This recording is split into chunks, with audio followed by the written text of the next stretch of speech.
Ok. Buenos días, hermanos y hermanas. Ok, empezamos la tercera parte de este. A ver.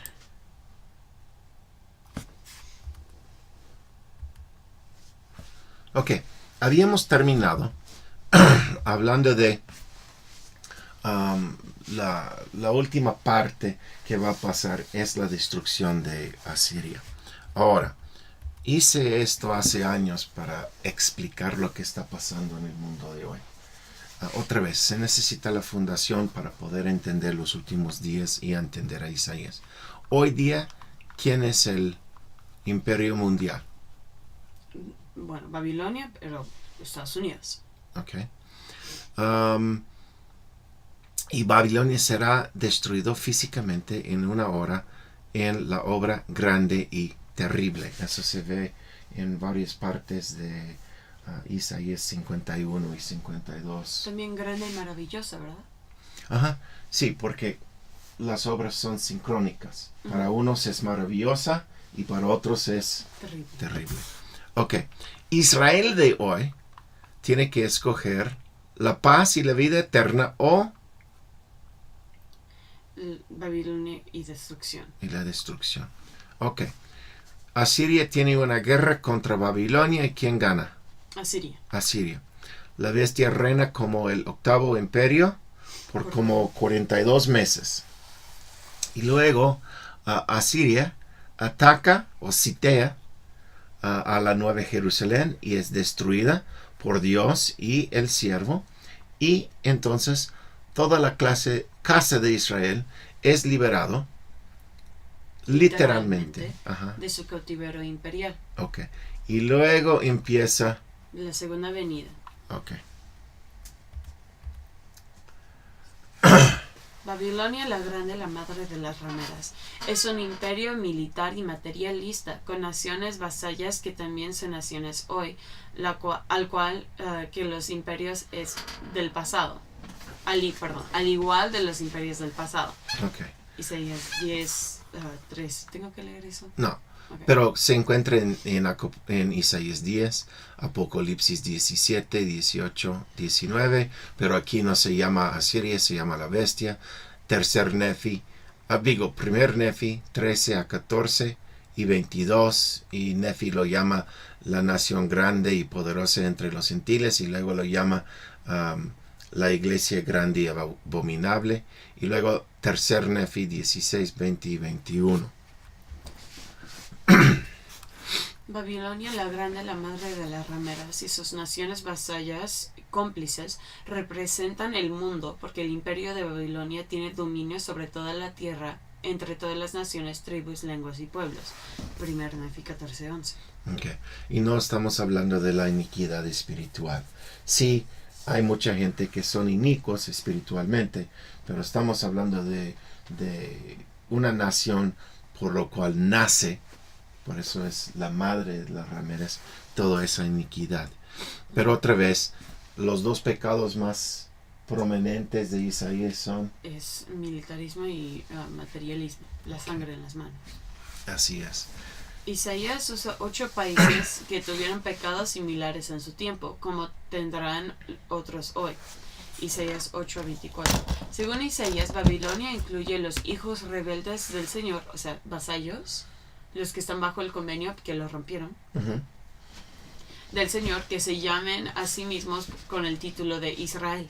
Según Isaías, muchos de estos hijos rebeldes viven en la nación hipócrita, que parece ser la cabeza del imperio de Babilonia. Isaías 1, 2, 3 y 5. Entonces, esos primeros 5 capítulos de Isaías hablan específicamente de Babilonia. Para Isaías, el sobrenombre que haya dado a la cabeza del imperio de Babilonia, que domina toda la tierra, es Egipto. Egipto, ¿verdad? En los días de Isaías, Egipto era el país líder en cultura y economía. Además, tenía un ejército grande y fuerte que protegía, por un costo de tributo obviamente, sus naciones vasallas de invasiones de Asiria y o Babilonia. Ok, y ves lo que estamos haciendo aquí. Estamos tomando una palabra clave, Egipto, y y poniendo sobre ella sus características en El pasado. aquel, y diciendo, vamos a tener otro hoy. Ok, en aquel, ¿te acuerdas que el rey de, el caudillo, el general de las tropas de Asiria vino a las paredes de Israel y dijo a la gente, ríndense, les daré 2000 caballos, si ustedes pueden encontrar los jinetes, sé que dependen de quién, por su protección. Su rey, por Dios. No. Bueno, su rey dependía de Él ellos. está diciendo a la gente, sí, ustedes dependen de esta nación, pero apenas destruimos a esa nación. ¿Y cuál era? ¿Era Egipto? Egipto. Sí. Ok, entonces Asiria había destruido a Egipto.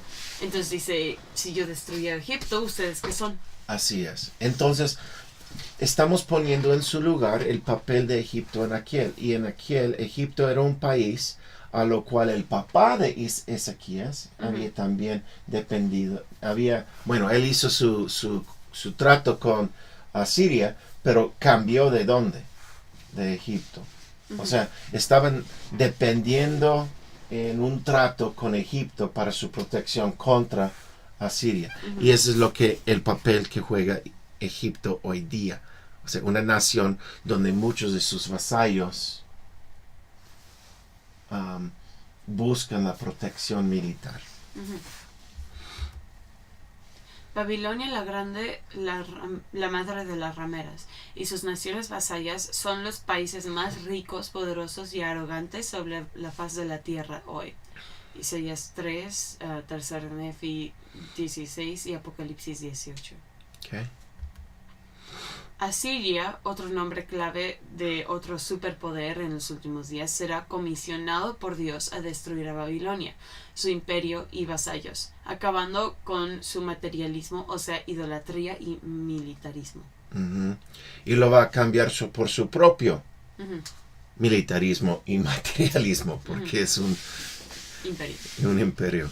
La bestia, según Juan el Revelador, juega el mismo papel que Asiria juega para Isaías. Ambos destruyen a Babilonia la Grande y entran en guerras con sus vasallos en los últimos días. 10 príncipes que representan otras naciones se juntarán con la bestia para destruir a Babilonia la Grande, la madre de las rameras. Apocalipsis 17. El rey de Asiria también obtiene ayuda de otras naciones en su guerra en contra de Babilonia, aunque se cree que es por su propia astucia y no por el mandato de Dios que haya podido conquistar el mundo, acabando con las fronteras de todas las naciones. Isaías 10. Interesante. Entonces, ya sabemos el papel de Asiria. ¿Es qué? Es por comisión, por dicho de Dios, ir y destruir a la bestia. Babilonia. Sí, porque él es la bestia. Él es la bestia, sí. Un poquito antes de la conquista de Babilonia por el octavo imperio mundial con sobrenombre la bestia o Asiria, un siervo davídico empezará su papel de liberación y recogimiento literal de la casa de Israel, llevando en un nuevo éxodo afuera de Babilonia los que escuchan su voz. Doctrina y Convenios 113, Segunda de Nefi 3, Isaías 11, Apocalipsis 18, Doctrina y Convenios 33. Ok. ¿Hemos visto ese patrón antes? Porque esa doctrina no se habla mucho en la iglesia. Bueno, se ve por todas partes, pero no sé por qué no hablamos de ella. Sí, pero ¿hemos visto eso? Sí. Ok. ¿Cuándo? Llegaron profetas a la nación de Israel diciéndoles que si no se arrepintieron, Asiria iba a destruirlos.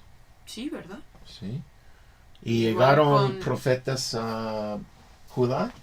Sí. ¿Quién? Leí. Leí. ¿Y quién fue el que picó a Leí? ¿Cómo que picó? Que le despertó el entendimiento. Sí, menciona a otro profeta, ¿verdad? No me acuerdo. Jeremías. Jeremías. Ok. Y en el libro de Mormón, ¿cuántas veces puedes ver ese patrón? Muchísimos. Hay Alma, ¿verdad? Sí, Alma, que va a la ciudad de Amonía. Pero Alma, ¿qué era al principio? Era uno de los profetas uno de los, ¿cómo se diría? No profeta, ¿verdad? ¿Sacerdote? Un sacerdote de no, el rey Noah, ¿verdad? Noé. El rey Noé. Y eran inicuos. ¿Y quién llegó ahí a esa ciudad para hablar a la gente que estaban bajo el rey Noé? Tengo su nombre, el que brilló como el sol, me acuerdo. Abinadí. Sí, Abinadí, sí. Ok, entonces Abinadí llega, un hombre escucha, defiende a él y tiene que correr de entre sus propios sacerdotes para... No ser matado. Patrón.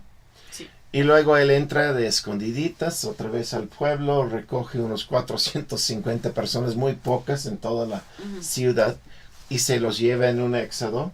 Y luego que empieza, llegan los lamanitas y ahí destruyen al rey Noé, y su hijo Limi toma control y regresa, pero ya son esclavos de los lamanitas. Por fin se arrepienten después de tantas guerrillas y pueden regresar a Zarehemla. ¿Dónde más vemos ese patrón? Dijiste Alma. ¿Cuándo lo hace Alma? Alma... ¿A cuál ciudad va él? Fue a... Quiero decir... Bueno, sé que vio a Amulek, ¿verdad? ¿Y dónde vivía Amulek? También empezaba con A, ¿verdad? Casi todos empiezan con A. Amonía. Vivía en Amonía.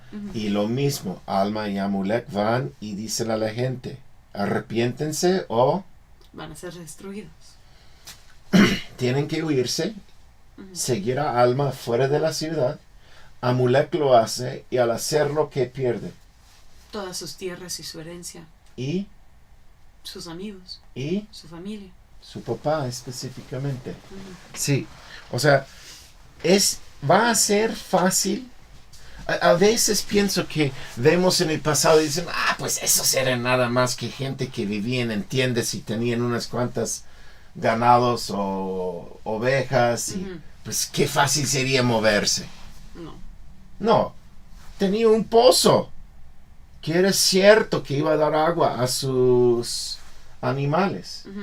Tenía el comercio, o sea, nunca ha sido fácil para la gente huirse de todo lo que han construido alrededor de su hogar y seguir un profeta afuera, porque el profeta está diciendo que va a haber una amenaza que viene de afuera a destruirlos. ¿Qué tenían que hacer los mormones en Missouri cuando el gobierno quiso matarlos? Bueno, pensaban que... Bueno, ¿en Missouri o...? En Missouri, ¿qué tenían que hacer los mormones? ¿Con quién? Con el profeta. Brigham Young. Sí. Y vinieron aquí a Utah. Bueno, no a Utah. Sí, vinieron a Utah. ¿Y qué era Utah en aquel? No era México. Sí. Tenían que salir de la nación. Parece también que la primera porción del remanente recogido será la rama justa, o sea, los descendientes de Josecito y Jacobcito, los hijos de Leí, segundo de Nefi 3, segundo de Nefi 9, segundo de Nefi 10 y Jacob 2. Ok, y digo eso porque ahí ellos dos, Josecito y Jacobcito, para diferenciar de los otros, sus antecedentes, ellos recibieron promesas que no iban a ser destruidos. Aunque los nefitas son destruidos, ellos dos no. ¿Ok? Estos descendientes serán preservados de la destrucción de Babilonia por Asiria. Parece que este remanente regresa al terreno muy escogido, que haya sido destruido previamente por el enemigo, la Asiria o la bestia, y empiezan a construir la nueva Jerusalén o Sión. Okay.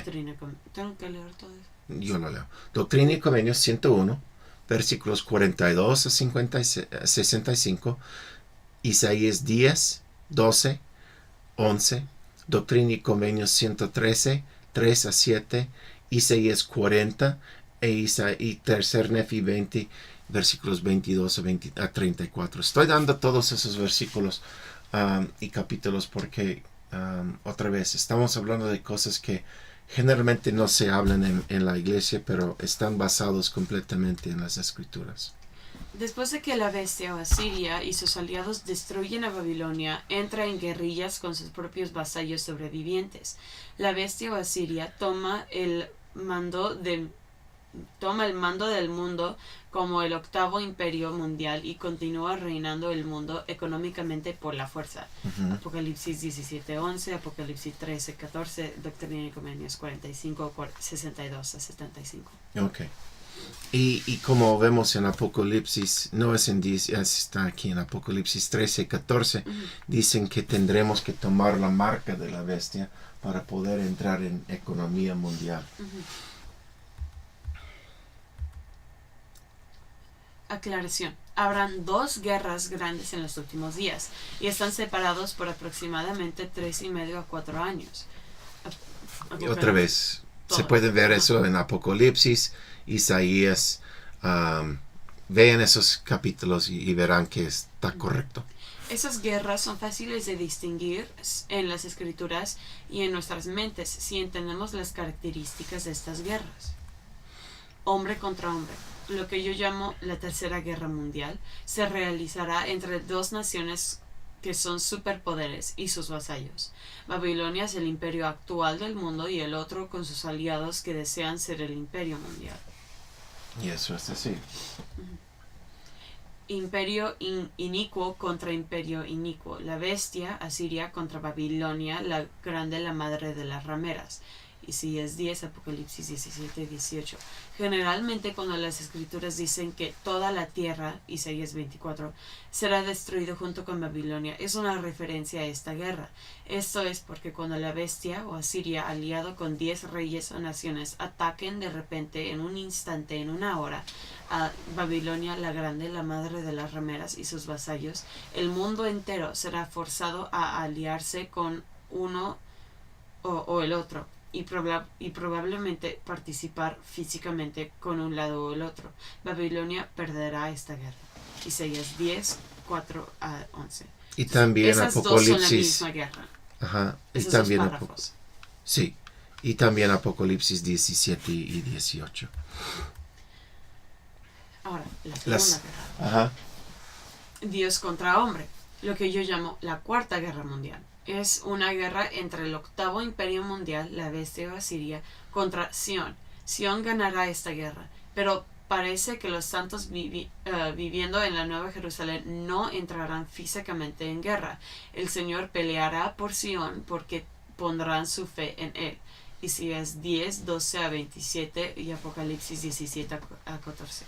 Ahora, no sé si estoy completamente correcto en eso, porque hay lugares en las escrituras donde indica que van a ser pacifistas y que van a usar a Dios como su guerra, pero también habla de que entren en guerras, pero supongo que es así. Que si entran en guerra o no, pondrán su fe en Dios. Sí, porque ese es otra vez el patrón. Cuando nace Israel como país, o sea, los hebreos en Egipto nacen como una nación que se llama Israel, ellos no entran en una guerra contra Faraón, es Dios y Moisés. Y obviamente Moisés hubiera podido levantar su bastón todo el santo día y no habrá pasado nada a Faraón si Dios no le echara la mano. Entonces va a ser lo mismo. El siervo podría levantar su bastón todo el santo día, pero si Dios no manda las plagas, si Dios no manda las cosas, si no mueve montañas y etcétera, no causa terremotos, etcétera, ese rey de Asiria no sería destruido. Entonces, en mi manera de pensar va a seguir ese patrón y no va a ser la gente que hayan reunido con el siervo que van a entrar en una guerra. Por ejemplo, cuando Alma se escapó, los suyos nunca tuvieron que tener una batalla para antes de regresar. pero sí fueron tomados cautivos por los otros sacerdotes. Ok. No leemos la segunda parte, ¿o sí? Oh, ¿no leímos? No creo. ¿Qué? La historia que leemos del reinado de Judá cuando Asiria sitia a Jerusalén, que se encuentra en Isaías capítulos 36 a 39, nos pone el patrón. Esto será una de las pruebas más difíciles para el remanente de Israel, que pasará colectivamente, de rehusar levantar la espada en contra de la bestia cuando sean sitiados. Doctrinas y Convenios 45 a 68. También encontramos este patrón cuando Dios y Moisés rescató a Israel de Egipto. Uh-huh. Sí. Por eso creo que hay personas como mi papá que se molesta conmigo cuando digo que los lamanitas van a ser salvos temporalmente. Uh-huh. Porque él piensa que eso indica que también van a ser salvos espiritualmente. Mira, cada grupo que es dado el evangelio tienen que obedecer las mismas leyes, etc., y tener la misma fe. Uh-huh. Cuando Babilonia es destruida y se quedan los lamanitas, y se despiertan el día después de la destrucción de Babilonia y dicen, caray, ya somos libres del cautiverio de esos bancarios de Nueva York. Uh-huh. ¿Y qué hacemos? Y van a formar otro tipo de gobierno, otro tipo de mundo. Uh-huh. Pero eso no quiere decir que de ese día a otro ya son liberados de sus pecados, que tienen fe en Dios, etc. Uh-huh.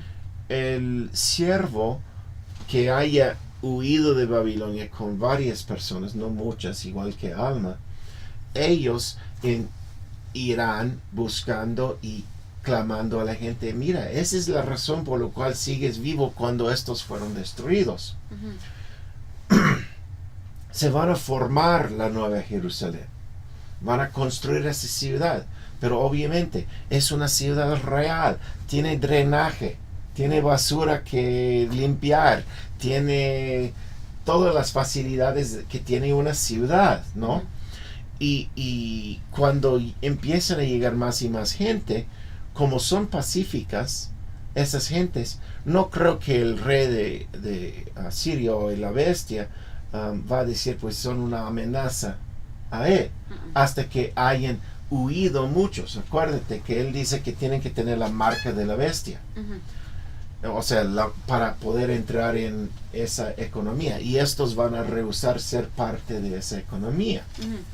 Entonces, lo que llegan a ser una amenaza a él, no físicamente por la guerra, sino porque está diciendo a la gente del mundo, no tienen que ser esclavos a esa economía gobernada por la bestia. Uh-huh. Igual que en Alemania, pusieron un muro. Uh-huh. No para detener a los del oeste y entrar en el este, sino de dejar que su propia gente no podrían escaparse a la libertad, uh-huh. porque todos eran esclavos a ese sistema económico. Y va a ser lo mismo con la bestia. Por eso yo pienso que no van a entrar en guerra. Van a poner su fe cuando él viene y los citea. Por eso no los destruye. Los quiere como ¿qué? Cautivos y esclavos. Uh-huh. Ajá. Entonces por eso no los destruye de una vez con un cohete nuclear, uh-huh. a la ciudad de Sion, ¿no? Porque pues no amanecen no tienen cohetes nucleares como Babilonia tiene. Uh-huh. Simplemente son una amenaza a él porque muchos no están pagando impuestos, sí, no están, uh-huh. participando en no están haciendo sus deberes como esclavos. Así es. Entonces va a sitiarlos y decir, hey, ¿yo les destruyo o se porten bien? Uh-huh. Y es cuando, igual que en capítulos 36 a 39, la gente de Jerusalén tenía que poner su fe en su rey, Ezequías, tenían que poner su fe en Ezequías, y él tenía que poner su fe en Dios. Okay. Y eso es cuando están liberados. Por eso no creo que va a haber una guerra, pero hay otros versículos soy consciente de eso, donde sí habla de una guerra. Entonces, si hay, pero lo estarán haciendo bajo el mandato de un profeta y no bajo el mandato de un presidente que es inicuo y un vasallo de Satanás. Ok. La tercera guerra mundial será hombre contra hombre, Babilonia contra Siria. Isaías 7:5 aclama a 10:5, perdón. Aclama al asirio, vara de mi ira. Él es un bastón, mi furor en su mano. 6. Lo voy a comisionar contra una nación impía, nombrarle sobre un pueblo que merece mi venganza. Y otra vez vemos las palabras que usa como vínculos. ¿Ok? La cuarta guerra mundial. Hombre contra Dios, Asiria contra Dios y el siervo. Isaías 32:8. Y Asiria caerá por la espada, no de un hombre, una espada, no de mortales los devorará. No lo hemos leído antes, por eso. ¿Lo leo? No, yo lo puedo leer. Ok. Y Asiria caerá por la espada, no de un hombre, una espada no de mortales los devorará. Ante esta espada ellos se agotarán y sus jóvenes se derretirán. 9. Su capitán expirará de terror y sus oficiales se encogerán ante el estandarte. Dice Jehová, cuyo fuego está en Sión, cuyo horno está en Jerusalén. Ok. Y eso está hablando del siervo. Donde la espada que usa Dios aquí es el siervo. Por eso digo también, parece que no van a entrar en una guerra, va a seguir ese patrón de Moisés y Dios cuando destruyeron a Faraón.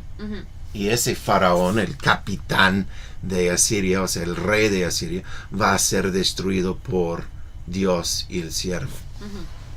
Pero como dice, es la espada no de un hombre.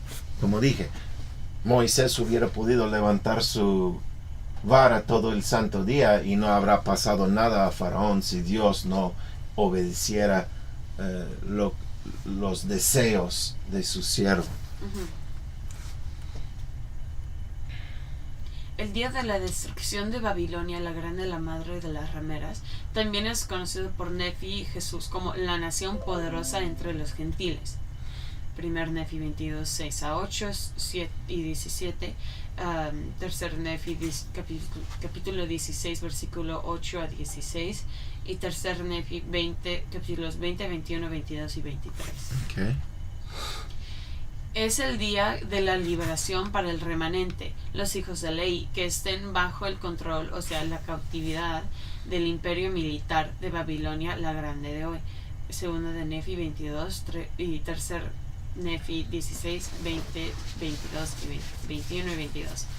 Después de esto oí en el cielo un tremendo bullicio, como el de una inmensa multitud que exclamaba: aleluya, aleluya, la salvación, la gloria y el poder son nuestro Dios, pues sus juicios sobre Babilonia son verdaderos y justos. Ha condenado a la famosa prostituta que con sus adulterios corrompía la tierra.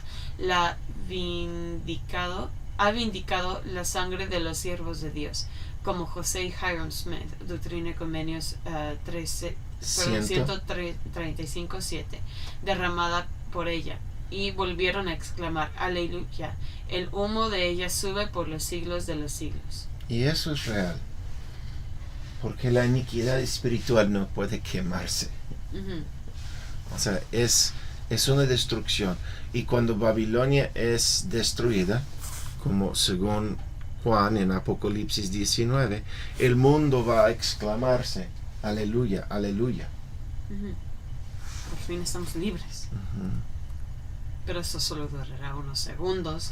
Porque, sí, por eso Isaías 10 es tan interesante, porque dice que Babilonia está destruida y luego Dios dice a Sión: pero no se preocupen, aunque él es peor que Babilonia, aguántense porque voy a acabarme con él también. ¿Okay? Ahorita en la cronología, Babilonia haya sido destruido por Asiria, pero Jesucristo no haya venido a la tierra a venir en la Nueva Jerusalén. A vivir en la Nueva Jerusalén. ¿Por qué? ¿Por qué no se puede construir la Nueva Jerusalén hasta que su propietario actual es borrado de la faz de la tierra? ¿Se entiende? Un poco. No que construyan... bueno. ¿Quién es el propietario de Missouri hoy día? Los lamanitas y... los que están bajo el convenio. Hoy día, ¿quién es el propietario de Babilonia? Babilonia. Y ellos tienen que ser borrados para que pueda entrar el siervo. Yo pensé que la pregunta se ve diciendo que después de que haya sido destruido, ¿por qué no se puede construir la Nueva Jerusalén? Y estaba un poco confundido. Está bien. No existe una vara mágica aquí que Jesucristo saca para crear de la nada una ciudad, ni menos una sociedad entera. Ok. Muchas veces, y sé que ninguno de nosotros al pensarlo lógicamente, pensamos que hay una guerra, Dios lo causa contra los inicuos, y el próximo día Él llega con su vara mágica y ¡puf! Ahí está la ciudad de la Nueva Jerusalén. Está construida por nosotros. Y como dije, tiene todas las facilidades de una ciudad normal. Drenaje, calles, etcétera, gobernación, jueces. Y pero tiene que hoy poder día, sostener a todas las naciones del mundo que van a venir. Así es. Ajá. Entonces, los cimientos del reino de Dios en la tierra tendrán que poner los hombres. El remanente, los pobres, los necesitados, los sobrevivientes de esta destrucción de Babilonia, tendrán que construir la Nueva Jerusalén y Sión para que Jesucristo pueda venir a este lugar y morar con ellos. O sea, primero tiene que construir la sociedad, subir a un nivel donde Jesús puede estar entre ellos sin quemarse. Simplemente. ¿Qué tipo de sociedad tendrán que construir? En lugar de lo que tenemos hoy, con fidelidad, un juez, el siervo davídico, se sentará en Sión, quien mantendrá la rectitud y apresurará justicia para los hombres necesitados. Isaías 9, 7, 10, 2, 16, 5, 33, 5, 42, 1, 5 y 56, 1. Ok. ¿No también dice que ¿Qué va implica? a traer la justicia a los pobres y las viudas? Sí, pobres y necesitados. Sí, por eso hay, no lo tengo aquí, pero en Isaías 1, versículos 16, 17, 18, ahí les dice que no son buenos y no tienen piedad, no tienen rectitud ni justicia hacia los pobres, huérfanos y viudas. Tienes razón. Sion será lo contrario. Lo contrario, nos está mostrando lo que no es. ¿Qué más? Será una sociedad agrícola que sobrevive de lo que la tierra y Dios les dé. No tienes que leer todos esos, lo pueden leer. Pero ahí están los versículos para ir a verlo. Pero para ti esto será una señal. Este año come lo que crezca de forma silvestre, y el año siguiente lo que surja por sí mismo. Pero en el tercer año sembra y cosecha, planta viñedos y come su fruto. El remanente de la casa de Judá que sobreviva nuevamente echará raíz abajo y dará fruto arriba. Por eso es tan importante que tengamos lo que el profeta nos haya dicho por años, que tenemos un almacén de un año de comida, porque va a ser difícil. Y eso incluye semillas. Mis siervos realmente comerán mientras ustedes pasarán hambre. Mis siervos realmente beberán mientras ustedes pasan sed. Mis siervos realmente se alegrarán mientras ustedes se consternan. Cuando los hombres construyan casas, ahí habitarán. Cuando planten viñedos, comerán su fruto. No construirán para que otros vivan ahí, ni plantarán para que otros coman. Los días de mi pueblo serán como los de un árbol. Mis escogidos disfrutarán de las obras de sus manos. Okay. O sea, ¿eso quiere decir que no vamos a depender de la economía de Asiria? Así es. Okay. Y vamos a ser autosuficientes sobre nuestras propias tierras. Pero también eso implica qué tipo de sociedad va a ser. Como dije, va a ser una agrícola. El predicador y el oyente serán iguales. Todo hombre repartirá de sus bienes a los pobres, necesitados y enfermos y afligidos. No usarán ropa costosa. La diferencia, como Jesús dijo, los pobres siempre estarán entre ustedes. La diferencia es que en esta sociedad, como vemos otra vez, es una de las respuestas que siempre decimos en voz alta cuando nos preguntan qué es Sion, decimos pues es un lugar donde no hay pobres. Todos son iguales. No es de que no va a haber ricos, sino que los ricos van a hacer algo diferente que hacen hoy. Uh-huh. Van a compartir mucho más de sus bienes con los pobres. Uh-huh.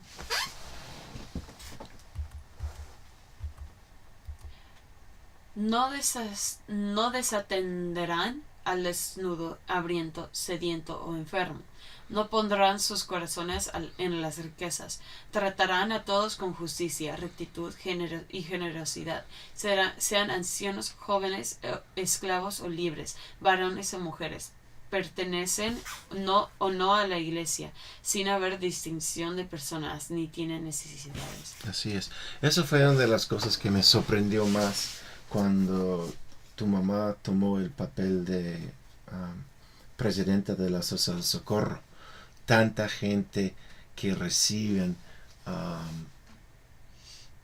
ayuda económica, comida, etcétera, de la iglesia que ni siquiera son miembros de la iglesia. No va a haber contenciones entre ellos, y tendrán todo en común. Por tanto, no habrán ricos ni pobres, esclavos ni libres, sino que todos serán libres y participantes del don celestial. Será el único lugar en todo el mundo donde existirá la seguridad, porque en Sion no existe la guerra, ni tampoco se adiestrarán para las guerras, como hacen muchos hoy. Por eso hay tantos lugares en las Escrituras donde dice que Dios trae, ¿qué es la palabra que siempre dice? Como Dios trae algo al pueblo, paz. Uh-huh. ¿Sabes lo que quiere decir paz en hebreo? No. Falta de guerra. Entonces les quita la guerra. Les quita la guerra. Y esa es la base de nuestra economía hoy. La guerra. Uh-huh. Bueno, por lo menos nuestro país. Uh-huh. Uh-huh. Serán económicamente autosuficientes y no participarán en la economía establecida por la bestia.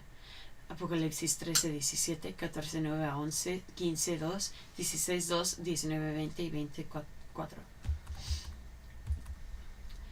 Creo una suposición mío, que una razón por la cual el siervo davídico y el remanente de los hijos de Ley podrán construir la nueva Jerusalén sin ser molestados por el rey de Asiria, por lo menos al principio de esta obra grande y maravillosa, será porque la gente de Sion rehusarán levantar las armas, y por esto el rey de Asiria no los verá como una amenaza. Es lo que apenas dije. Uh-huh. Uh-huh. Por fin, el octavo imperio, la bestia asiria, decidirá atacar, sitiar a Sion. Nefi 7:8 y... No, Isaías 7:8 y 36 a 39. Perdón. Yo leo. Supongo que después de 3 a 4 años, uh-huh. ¿Okay? El remanente...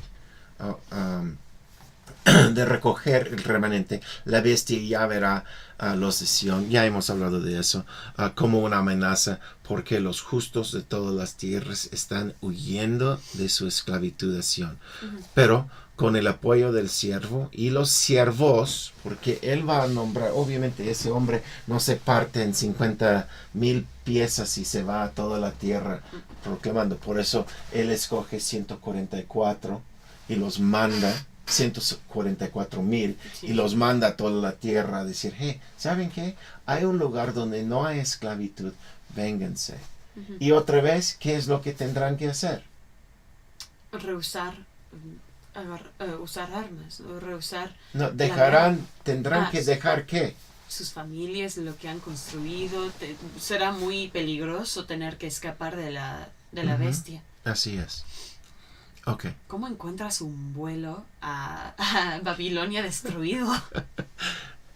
Después de poner su fe totalmente en Dios, y no en el brazo del hombre, Jesucristo mismo vendrá a defenderlos. Eso es cuando están sitiados por el rey de Asiria. Y como el patrón establecido por Moisés, la casa de Israel, del milenio se nacerá de nuevo. De igual manera. Pero esta vez, para siempre, como el poder mundial, el reino de Dios. Será durante este enfrentamiento final entre el octavo imperio, la bestia Asiria y Sion, que el Señor mismo será manifestado al mundo y a los judíos. Por fin, después de 2 grandes guerras, Babilonia contra la bestia y la bestia contra Sion, el segundo recogimiento puede continuar en grande, aunque habrán pocos habitantes en toda la tierra. Okay. Este recogimiento literal se llevará a cabo por la rama justa, los hijos de ley, y los gentiles que hayan arrepentido. Okay. Ese es el papel de los arrepentidos. Bueno, es el papel de la rama justa, que son los lamanitas. Construir el lugar donde se puede venir Jesús a vivir. Y estarán ayudados por los gentiles arrepentidos que hayan sido nombrados entre la casa de ley, o sea, los descendientes de ley.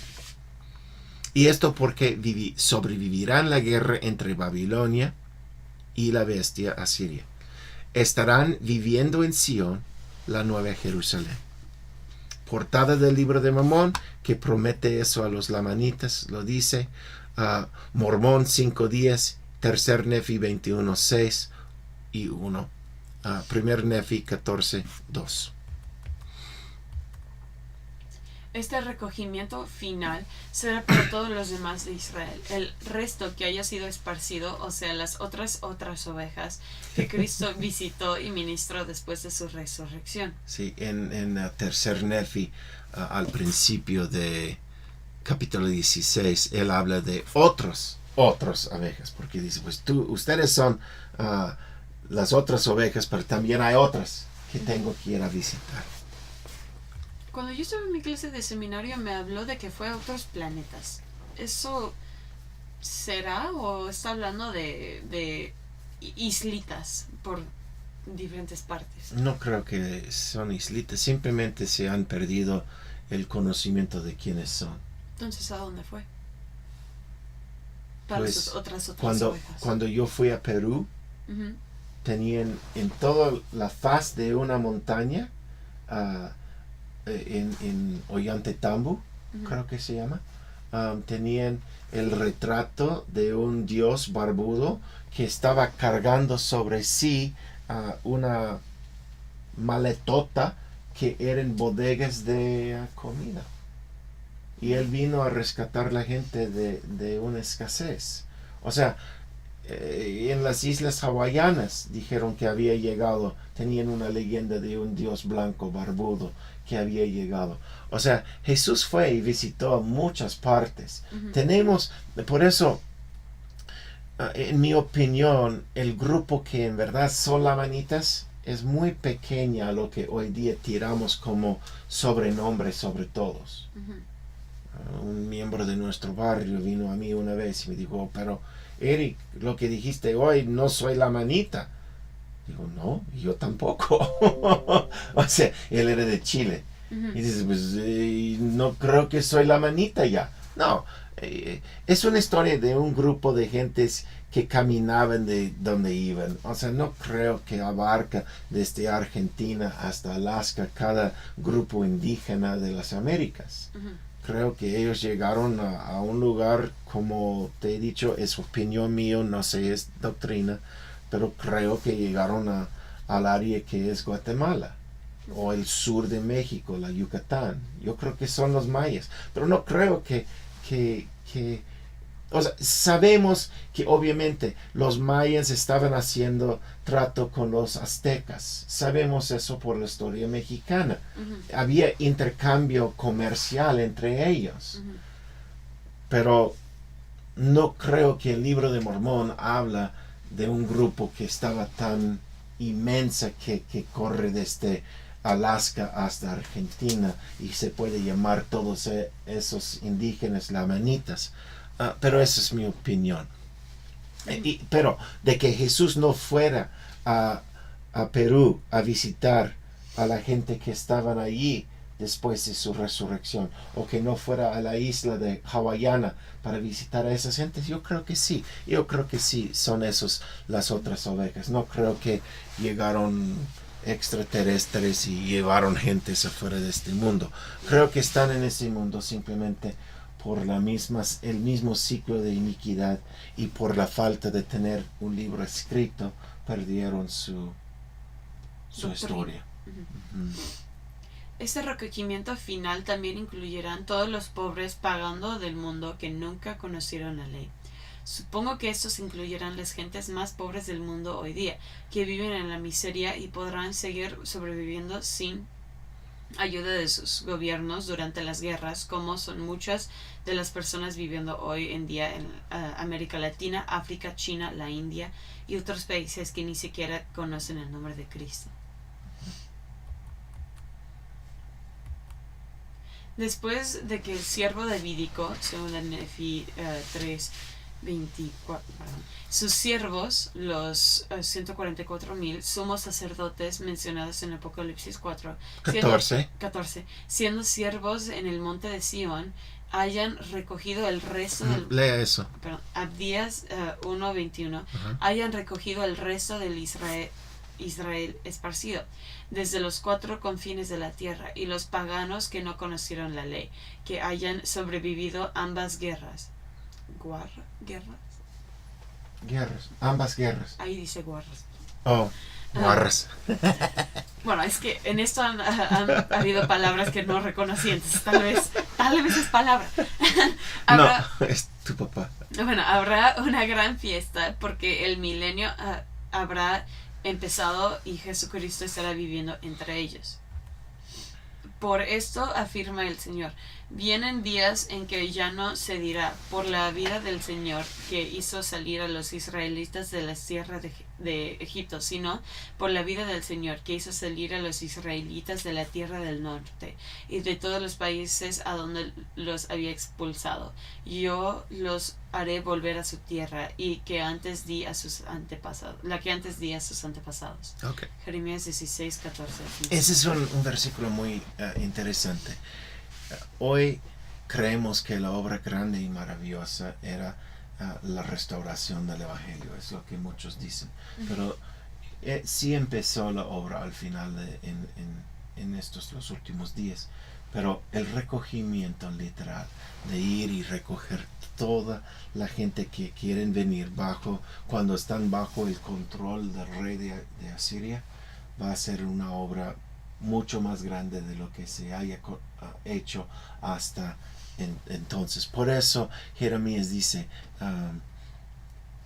por eso afirma el Señor, viene días en que ya no se dirá por la vida del Señor que hizo salir a los israelitas de la tierra de Egipto, sino por la vida del Señor que hizo salir a los israelitas de la tierra del norte y de todos los países donde los habitantes los había expulsado. Yo los haré volver a su tierra, la que antes di a sus antepasados. Otra vez cabe mencionar lo que dije en una clase anterior. ¿Quién va a ser recogido, hija? Los israelitas. ¿Dice los judíos? No. Jeremías era un judío. Pero él vio quién va a ser recogido. Todos los israelitas. No una 13ª parte. No. ¿Van a ser recogidos por ateos? No. ¿Guerreristas? No. Como los sionistas de hoy. No. Que están matando los de Palestina diciendo, esta es nuestra tierra, tenemos derecho de matarlos porque Dios nos prometió esta tierra. No. ¿Es cierto que Dios les prometió esta tierra? Sí, pero ¿No es cierto? Una 3ª parte. Bueno, no solo ellos. Así es de todo Israel. ¿Y quién va a llevar esto? Los siervos. Y el siervo. Tiene que ser por la manera por la cual Dios dijo. No simplemente, pues yo tengo sangre de aquel, ya puedo regresar. Ok. Déjame pararlo aquí y luego entraremos en la última etapa de esta clase.